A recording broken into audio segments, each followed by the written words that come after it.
Whew. So I missed yesterday. Unfortunately, I wasn't able to get into town until later yesterday. That was a mistake. This place is beautiful. In thinking about this topic and preparing today, and I looked at some of the other speakers, and I figured that a lot of people would be giving some great case studies in terms of how brands and businesses are using SoLoMo. I also assumed that there'd be lots of slides that would have all kinds of research and data to indicate how important SoLoMo is. So I kind of tried to take a little bit different direction and provide a bit of a different context in terms of how to think about SoLoMo and why it's important, and why it's not only impending, but why it's important even today. So with that, they've asked me to hopefully leave time for Q&A. This is actually the first time I've given this talk, so I'm not sure if it's 15 minutes or 50 minutes. No, I promise it'll be less than 30. But definitely, hopefully, we'll have time for questions at the end. So let's see, is this running? Here, back. How do I go back? Here we go. So Mark Twain said, "History doesn't repeat itself, but it does rhyme." So let's talk about history for a second. It was considered one of the greatest American technological feats of the 19th century. The Pacific Railroad was completed in 1869, connecting the eastern and western half of the United States. Commerce and travel was no longer relegated to waterways and the often dangerous and tedious stagecoach trails. The West was now open for exploration and settlement. Less than 20 years later, a guy by the name of Richard Sears is a train station manager in Minnesota. He accepted a shipment of watches that were sent to a local jeweler. The jeweler rejected the shipment. He negotiates with the wholesaler out of Chicago to get a good price on the pocket watches and begins selling them at his local train station. He also takes these pocket watches and begins distributing them to other train station managers who also sell them within their train stations, and they sell very, very quickly. There's a reason that watches began to sell very quickly at that time, and that's because 3 years prior is when the United States finally inaugurated the first United States time zones across the country. Prior to that, inside a train station, there might be as many as half a dozen clocks, all set to different times, and the times were set based on where the train originated from. So it really didn't make sense to have a watch because you really didn't know what time you were keeping. But once they inaugurated time zones, all of a sudden everyone who did business around a train station needed a watch. In addition to needing the watch just for business, it became a sign of social sophistication, so now everybody wanted to carry a watch. I think this is probably the first example of when the expression good timing in business was used, because Richard had great timing in selling watches up and down the train station. But it wasn't just great timing that he was also a brilliant marketer. Richard was able to create flyers. He was one of the first direct marketers who would create flyers and send them in the mail and send them to customers in the rural West. And he would write the flyers in the language and speak to the people in the way they were comfortable speaking and hearing from marketers. And so his watches began to grow, or his watch sales began to grow very, very quickly. Because of that, Richard relocates his business to Chicago, which was a major hub for commerce in the Midwest. From Chicago, he began producing a catalog that then he would use the railway to send up and down and throughout the U.S., and that catalog began to grow over time, starting first with just watches, but only a few years later, there were more than 500 pages of items, and almost anything that any consumer could want. The other thing that he did that was innovative at that time, in addition to sending direct mail and catalogs to these consumers, is he was publishing the prices for all of his items. Prior to that time, if you wanted to buy something, you went to a local merchant or general store, and the prices weren't on the items. They didn't have barcodes and scanners, so you basically negotiated the price for the item. So Richard Sears was posting those prices in the catalog. It was transparent pricing, one of the first businesses to do that. And this transparent pricing obviously reduced the cost of living for everyone, and was one of the reasons that his business grew so quickly, and which, of course, we know was rebranded as Sears, Roebuck and Company. So for those of us who are more familiar with modern history, this story ought to sound very, very familiar, actually.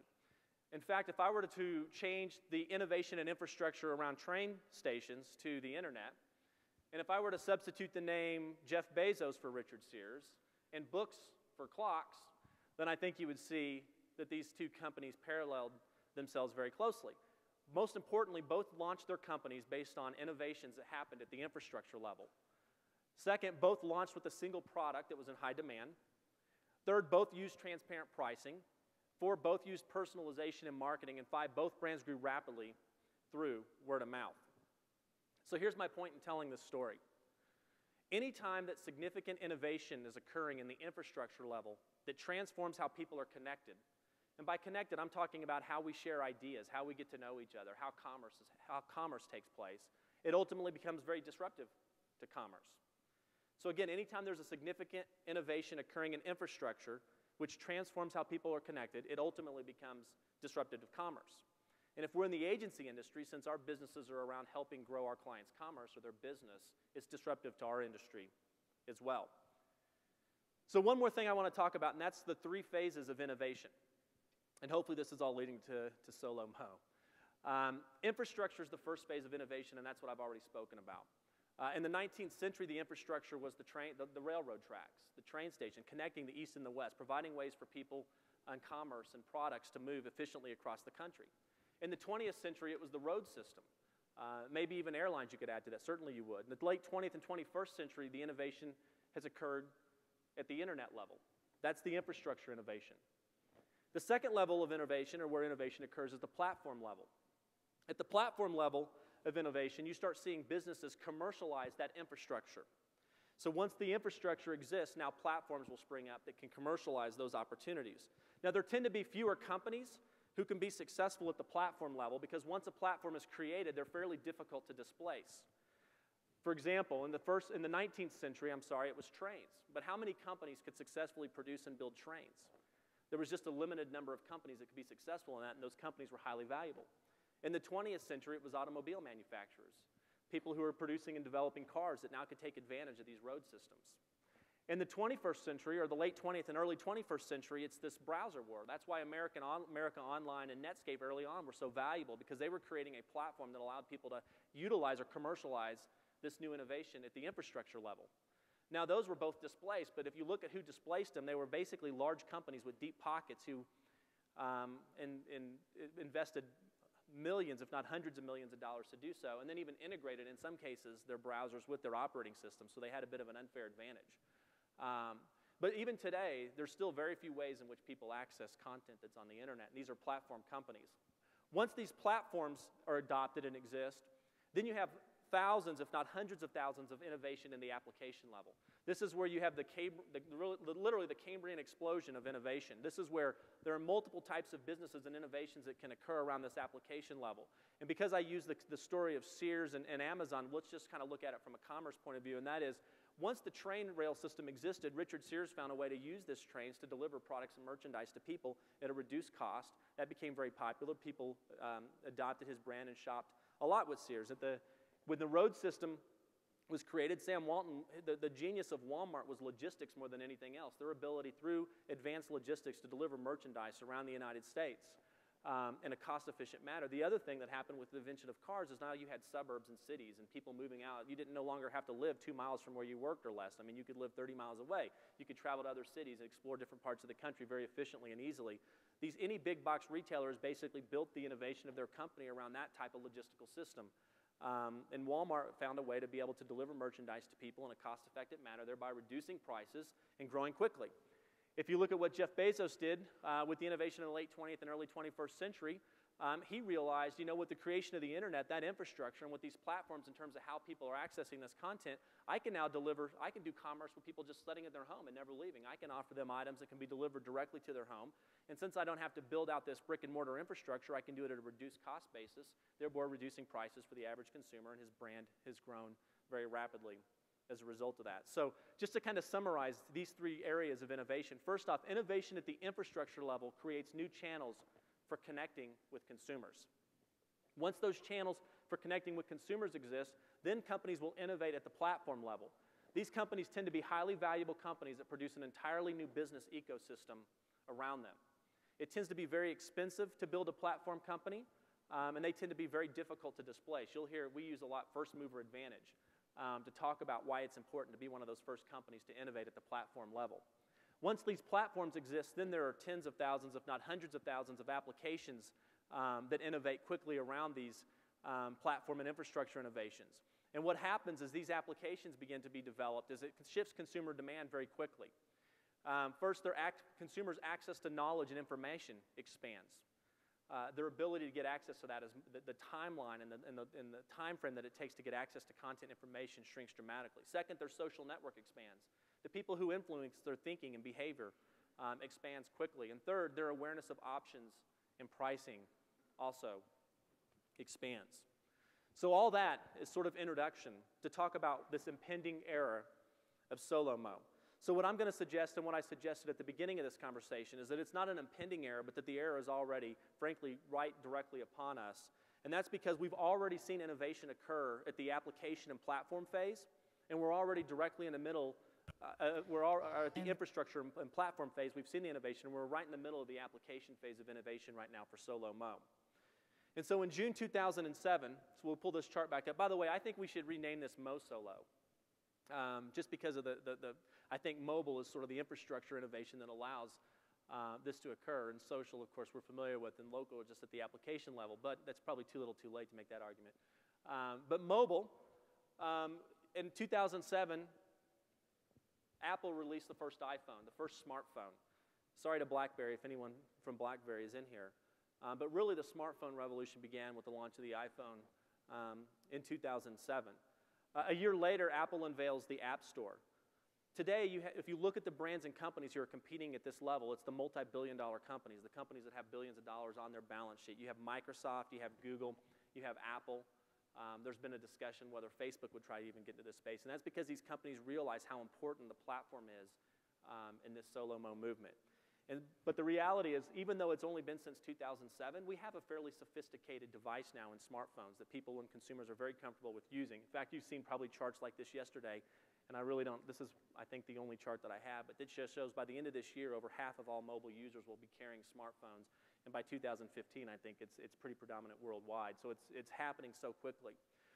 The one thing about smartphones, too, that are interesting, that really from a marketing point of view, to me, it's always strange when marketers seem concerned about mobile, when for me, I think mobile is probably the best thing to happen to a brand in marketing ever. First off, mobile's always on. It's something that a consumer always has with them, and it's always on. It's not a point in time or a point in place like a computer or a laptop is. Second, it's always near. People typically have their smartphone less than 3 feet away from them 24 hours a day. Most people in this room probably use their smartphone now as an alarm clock. It's probably the last thing they check in the morning or at night, and the first thing that they check in the morning. Obviously, they carry it to work with them. So, I mean, it literally is connected to us almost 24 hours a day. And I think I read a stat somewhere that 70-some% of people said that their phone's never more than 3 feet away from them 24 hours a day. I just read this last week that 12% of women have confessed to using their smartphone while having sex, for what that's worth. That's one of the few data points that I'll present to you guys today. But I actually had a great joke to go along with that, but I'm not going to tell. The other thing about, everyone's Googling that right now to find out who did that survey. I'm curious too. The other thing is they're always unique, right? I mean, one of the challenges that marketers had related to the internet is a lot of different people use the same PC or laptop inside a household. Where phones are unique to the individual. In my house, there's 4 of us, and we each have our own smartphone, and smartphones tend to be tied to a unique identity. So it provides all kinds of data and opportunity for marketers that's quite valuable. So it's really a marketer's dream. So my argument is the infrastructure phase has already occurred, and there's certainly a ton of innovation still happening in smartphones, but the reality is they're very sophisticated, they're widely adopted, and big, major, multi-billion-dollar companies are the ones competing in this space. So infrastructure has already occurred at the smartphone level. So now we have to look at the platform level. Who's innovated at the platform level or at the social level? And I'm going to at least argue these two companies are fairly sophisticated and fairly advanced at the platform level of innovation. Facebook and Twitter both have grown dramatically without the smartphone, but particularly because the smartphone. In particular, Twitter has. It's hard to imagine how Twitter would have been as relevant as it is today if it wasn't for the simultaneous sort of growth and adoption of the smartphone. But the reality is these social platforms that allow these applications, and you'll notice that almost any application that launches today tries to think about how do I tie into these different platforms? How do I, when something happens inside of Foursquare, how do I make sure consumers share it on Facebook and Twitter? When something happens inside of any of these sort of location-based apps or services where innovation is occurring, they're almost always tying it into these social platforms because that's how these ideas get spread quickly.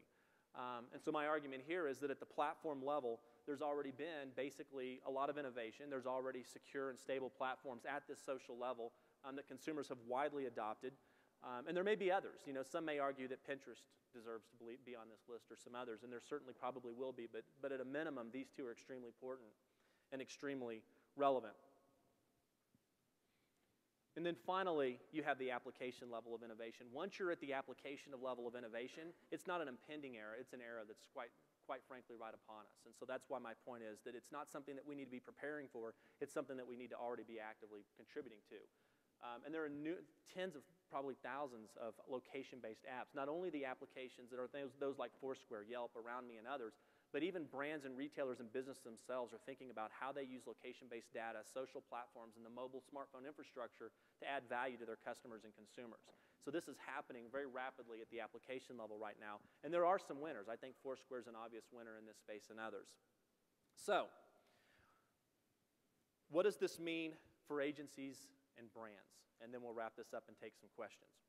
First off, it's important to realize if you're an agency supporting customers and brands, almost every business in America operates at the application level. Almost every company that's innovated and created a business model done so at the application level. Sears did, originally around train tracks and trains. Walmart did, around roads and airplanes. Amazon has, around the internet.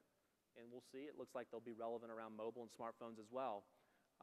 But the reality is almost every company that exists at the application level. And what that means when a company exists at the application level is first off, they can easily be displaced.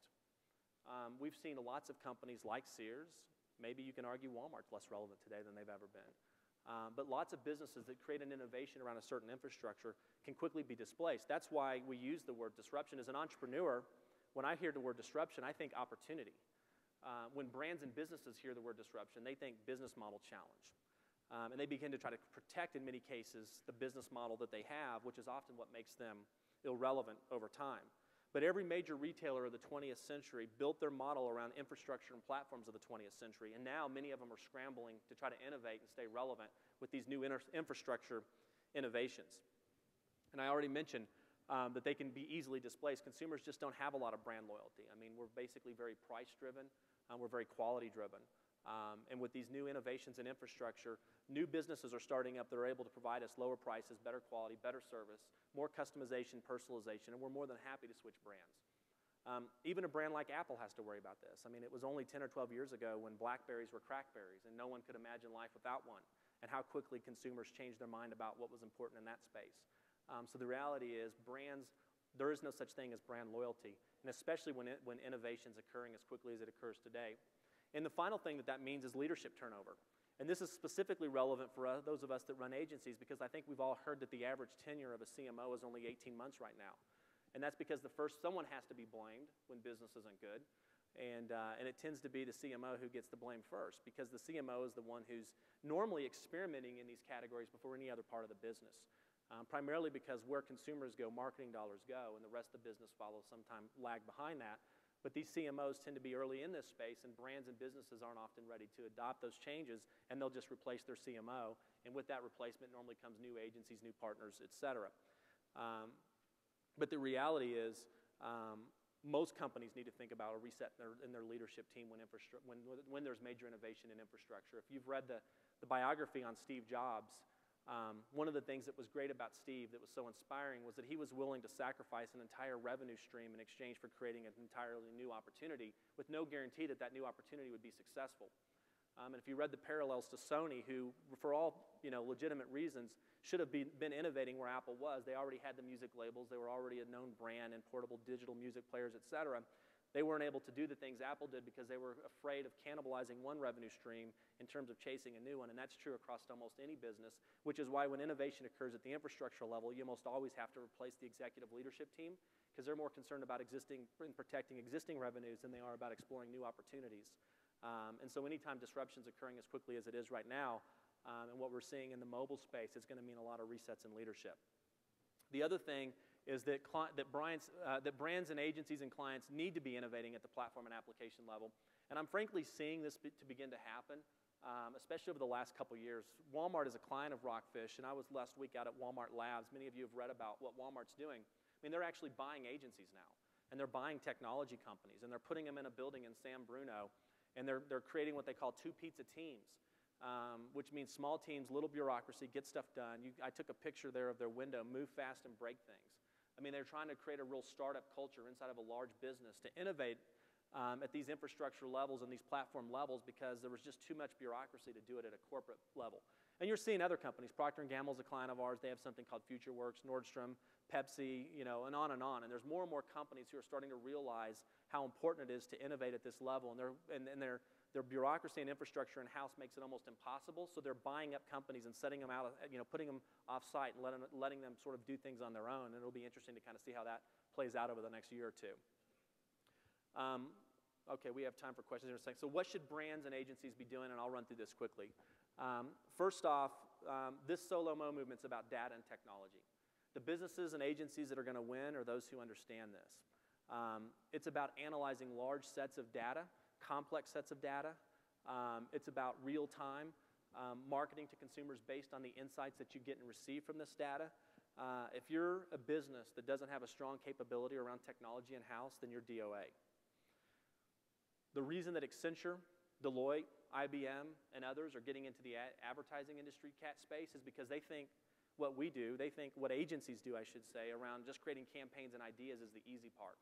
The hard part is creating the technology and the platforms that put all this together and make it meaningful for consumers, and I actually think that they're right. The other question to ask yourself, when you look at what innovative companies have been successful, ask yourself, was Amazon a technology company or are they a retailer? You know, is Netflix an entertainment company or are they a technology company? Is Zynga a gaming company or are they a technology company? Every one of these companies will tell you that technology drives their business, that it's about data, it's about technology first. And I think every business that's going to be relevant in the 21st century has to first and foremost be a technology-led company. The second thing is this AOR. We talk about this in our industry as agency of record. I think we should reset this to agency of relationships. It's just impossible for a single agency to be successful for their clients without having relationships, not only with other niche agencies, but in particular with the startup community. The reality is most of the dollars being invested in innovations at the application and platform layer are happening in the startup community. And if we're going to bring value to our clients, we have to have connections to these startups to bring these into our customers very early. And the same is true on the brand side. If you have a closed culture as a business, I can't tell you how many large corporate IT departments I've worked with that are such a bottleneck to innovation because they're so concerned about keeping everything in-house. That model just doesn't work in today's time. Third, what I'll call Cmo Plus. You have to, as an agency, think beyond the CMO today. In fact, companies are even rethinking the CMO position. In some businesses now, the CMO reports to the CIO because technology is so important. And others, they report to the chief merchandising officer. But there are changes happening, and this SoLoMo movement is so important across the entire organization and the entire company that you have to be able to be relevant to the entire conversation. So as an agency and business, the reason that IBM, Accenture, and others are relevant in these conversations is because they already had broader relationships, and now they're saying, hey, we can help you with your marketing challenges also. So agencies have to take that same approach and make themselves relevant across the entire organization and not just serve the CMO. And then finally, as agencies, as businesses, we have to continually innovate. We have to be launching innovations at the application level. I think it keeps us fresh. I think it makes us more relevant to our clients. And there's a lot of gold in them hills, right? I mean, there's a lot of innovation that's going to occur at the application phase around SoLoMo, and there's no reason that agencies who are really right at the intersection of consumer engagement and client engagement aren't those coming up with some of the best ideas. So I love seeing more and more agencies innovate themselves in terms of building technologies at that application and platform level. So that's what I have for you. I think we have about 6 minutes for Q&A time, so hopefully that was helpful. And I can't see your hands if you raise them, so...